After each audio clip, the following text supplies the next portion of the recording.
Владимир Путин ве Рома папасы Украинада женкны музыкере еттілер. Курышев Ватиканда олып кечті бой кебедон берсіне сынден сон оларның ил курышевлері.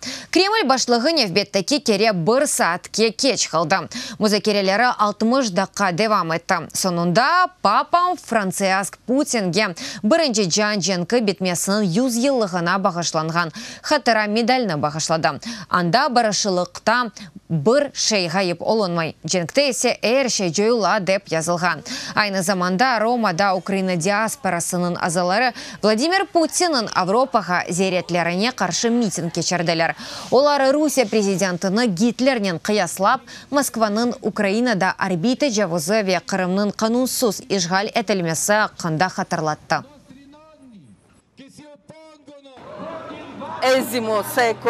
21 асырда женг олмасы имкансыз. Дүнияда көрмемезлікке ұра. Егер Украина өзіні қорчаламаса, ойық олacak. Егер Путин ве Русия ордосы инсанларны өлдөрмесе, женг де бітежек. Әр шей пек қолай.